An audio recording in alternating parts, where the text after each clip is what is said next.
नेपाल राष्ट्र बैंकको सम्पूर्ण बैंकिङ प्रयोगकर्ताहरूको लागि अत्यन्त जरुरी सूचना। यदि असोज मसान्तभित्र राष्ट्रिय परिचय पत्र राखी केवाइसी अपडेट नगरे बैंक खाता बन्द हुने निर्देशन।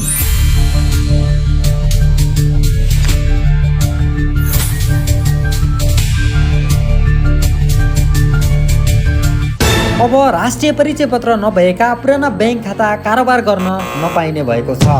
नेपाल राष्ट्र बैंकको एक महत्त्वपूर्ण सूचना देखाउँदैछु। मिति 2083 3 महिना 31 गते सम्पूर्ण बैंकहरूलाई एउटा जरुरी सूचना जारी गरेको थियो र जसमा नेपाल राष्ट्र बैंकले भनेको छ, यदि नयाँ खाता खोल्नु परेको खण्डमा राष्ट्रिय परिचय पत्र अनिवार्य हुन पर्ने र राष्ट्रिय परिचय पत्र नराखी बैंक खाता खोलिसकेको खण्डमा राष्ट्रिय परिचय पत्र राखेर केवाइसी अपडेट गर्नुपर्ने।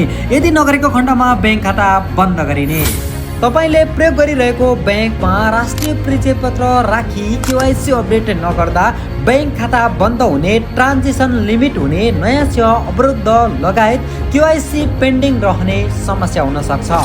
मोबाइलबाटै घरमै बसी नेपाल र विदेशबाट केवाइसी अपडेट गर्ने तरिका सिकौँ। नेपालका सम्पूर्ण बैंकहरूमा घरमै बसी अनलाइनबाटै 1 मिनेटमै मोबाइल ब्याङ्किङ एप्सबाट राष्ट्रिय परिचय पत्र लिङ्क गरी केवाइसी अपडेट गर्ने सबैभन्दा सजिलो तरिका के हो?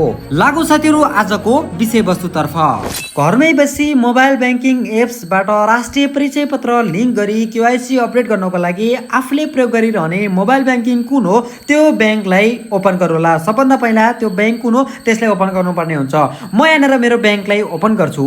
ओपन गरिसकेपछि तपाईँले डाइरेक्टली यहाँनिर सर्च बारमा एनआइडी हानेर सर्च गर्न पनि सक्नुहुनेछ, अथवा तपाईँको ब्याङ्किङ एप्स ओपन गर्ने बित्तिकै त्यहाँनिर अलिकति तल सार्नुभयो भने होम पेजमै अपडेट योर एनआइडी भन्ने अप्सन पनि देखिएको हुन्छ। त्यहाँनिर एकपटक क्लिक गरिदिनु होला। क्लिक गरिसकेपछि अपडेट योर एनआइडी भन्ने अप्सन देखाउँछ। यसमा तपाईँसँग चाहिँ राष्ट्रिय परिचय पत्र छ भन्दछ। यसमा तपाईँले यस भन्ने अप्सनमा क्लिक गर्नु होला। क्लिक गर्ने बित्तिकै यहाँनिर तपाईँले आफ्नो राष्ट्रिय परिचय पत्र नम्बर राख्नुपर्ने हुन्छ र त्योभन्दा तल तपाईँले आफ्नो इस्यु डेट, तपाईँले राष्ट्रिय परिचय पत्र कुन डेटमा बनाउनु भएको थियो तपाईँले त्यो इस्यु डेट राख्नुपर्ने हुन्छ। यदि तपाईँको सामु चाहिँ कार्ड प्राप्त भइसकेको छ, प्रिन्टेड कार्ड भने त्यसमा डेट अफ इस्यु लेखेको हुन्छ, त्यो इस्यु डेट राख्नु होला। र यदि तपाईँको सामु राष्ट्रिय परिचय पत्र प्रिन्ट भएर आएको छैन, तपाईँको सामु चाहिँ जुन पहिला फर्म भर्दाखेरि जुन एउटा कागज छ त्यो कागजमा जारी मिति जुन लेखिएको हुन्छ, आवेदन दिएको मिति, त्यो नै तपाईँको जारी मिति हो, त्यो यहाँनिर राख्नु होला। त्यो तपाईँले यसमा क्लिक गरिसकेपछि डेट अफ इस्यु चाहिँ इङ्ग्लिसमा राख्नुपर्ने हुन्छ। यदि त्यहाँनिर चाहिँ राष्ट्रिय परिचय पत्रमा प्रायः जसो डेट अफ इस्यु नेपालीमा हुन्छ, त्यसलाई कन्भर्ट गर्नुपर्ने हुन्छ इङ्ग्लिसमा।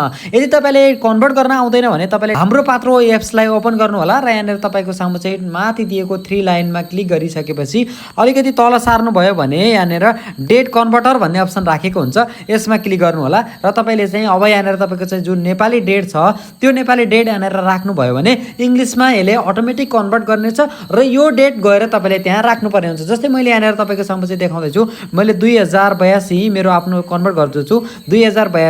त्यसपछि गएर 6 को महिना यहाँनिर मैले चाहिँ राष्ट्रिय परिचय पत्रको 22 गते छ, यहाँनिर मैले यसरी सिलेक्ट गरिदिन्छु र अब यहाँ तपाईँ देख्न सक्नुहुन्छ मेरो इङ्ग्लिस डेटमा जारी मिति भनेको देखाइसकेको छ। अब यसलाई गएर तपाईँले डाइरेक्टली यसमा राख्न सक्नुहुनेछ।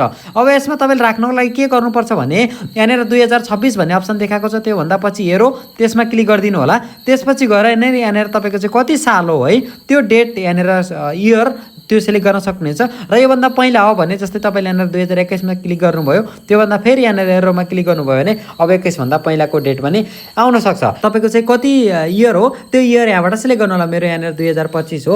त्यसपछि गएर यहाँनिर मन्थमा क्लिक गर्नु होला। तपाईँले कुन मन्थमा है तपाईँको चाहिँ त्यो राष्ट्रिय परिचय पत्र बनेको थियो, इङ्ग्लिस डेट हामीले कन्भर्ट गर्ने तरिका सहित सिकेका थियौँ, त्यो कन्भर्ट गर्दा आएको डेट यहाँनिर सिलेक्ट गर्नु होला। त्यसपछि गएर यहाँनिर मैले सिलेक्ट गर्छु आफ्नो डेट, तपाईँले मैले यहाँनिर सिलेक्ट गरेँ मन्थ। त्यसपछि गएर कति गते हो त्यो कुरा पनि तपाईँले यहाँनिर सिलेक्ट गर्नु होला। अब यति गरिसकेपछि do you have a printed national ID card भन्छ, तपाईँसँग प्रिन्टेड भएर आएको छ भन्छ। तपाईँको सामु चाहिँ यदि प्रिन्टेड भएर आएको छ भने यसमा क्लिक गर्नु होला र तपाईँको सामु प्रिन्टेड भएर आएको छैन भने नोमा क्लिक गर्नु होला। यदि तपाईँले यसमा क्लिक गर्नुभयो भने यहाँनिर राष्ट्रिय परिचय पत्र जुन आएको छ प्रिन्ट भएर त्यो अगाडि र पछाडिको फोटो अपलोड गर्नुपर्ने हुन्छ। यहाँनिर म कहाँ आएको छैन, मैले यहाँनिर त्यसैले नो गरेँ। यदि मेरो राष्ट्रिय परिचय पत्र प्रिन्ट भएर आएको छैन, मैले फर्म भर्दाखेरि जुन प्राप्त गरेँ गरेको कागज थियो त्यो कागज मात्रै म कहाँ छ। त्यसको लागि मैले यहाँनिर नोमा क्लिक गरेँ। त्यसपछि गएर यहाँनिर चाहिँ त्यो फोटोलाई अपलोड गर्नुपर्ने हुन्छ। अब मैले यसमा अपलोड गर्नको लागि यहाँनिर क्लिक गरिदिनु होला। क्लिक टु अपलोडमा क्लिक गर्नुभयो। त्यसपछि म यहाँनिर फोटोमा जाँदाखेरि अब यहाँनिर छ मेरो राष्ट्रिय परिचय पत्र। यसलाई क्लिक गरेर यहाँनिर मैले टिक लगाएर ओपन गर्न सक्नेछ। राष्ट्रिय परिचय पत्र अपलोड भइसकेको छ। यसलाई अपलोड गरिसकेपछि यहाँनिर टिक लगाइदिनु होला। टिक लगाइसकेपछि यहाँनिर सबमिट भन्ने अप्सनमा क्लिक गरिदिनु होला। सबमिट गरिसकेपछि तपाईँको नम्बरमा ओटिपी कोड आउनेछ ब्याङ्कबाट। त्यो आएको ओटिपी कोडलाई यहाँनिर राखिदिनु होला। अब तपाईँ यहाँनिर देख्न सक्नुहुनेछ सबमिट भइसकेको छ। अब यति गरिसकेपछि तपाईँको आफ्नो घरमै बसेर मोबाइल ब्याङ्किङ एप्सबाट नै तपाईँले आफ्नो राष्ट्रिय परिचय पत्र ब्याङ्कमा अपडेट गरेर केवाइसी अपडेट गर्न सक्नुहुनेछ। यदि तपाईँको मोबाइल ब्याङ्किङ एप्समा एनआइडी अपडेट भन्ने अप्सन आएको छैन भने सबभन्दा पहिला आफ्नो त्यो ब्याङ्कलाई एकपटक अपडेट गर्नु होला। प्ले स्टोर अथवा एप स्टोरलाई ओपन गरेर अपडेट गरेर चेक गर्नु होला। यदि तपाईँको मोबाइल ब्याङ्किङ एप्समा एनआइडी अपडेट भन्ने अप्सन देखाएको छैन भने अन्तिम विकल्प भनेको नजिकैको ब्याङ्कमा गएर राष्ट्रिय परिचय पत्र लगेर त्यहाँनिर तपाईँले ब्याङ्कमा दिनुभयो भने त्यहाँनिर राष्ट्रिय परिचय पत्र एड गरेर केवाइसी अपडेट हुने कार्य हुन्छ। नत्र तपाईँलाई पनि मैले भनिसकेँ नेपाल राष्ट्र ब्याङ्कले परिपत्र गरिसकेको छ असोज मसान्तभित्र नै राष्ट्रिय परिचय पत्र लिङ्क गर्ने भनेर। यो तरिकाले तपाईँले सजिलै सहज तरिकाले राष्ट्रिय परिचय पत्र अपडेट गर्नुहोला र तपाईँको खाता सुचारू राख्नुहोला।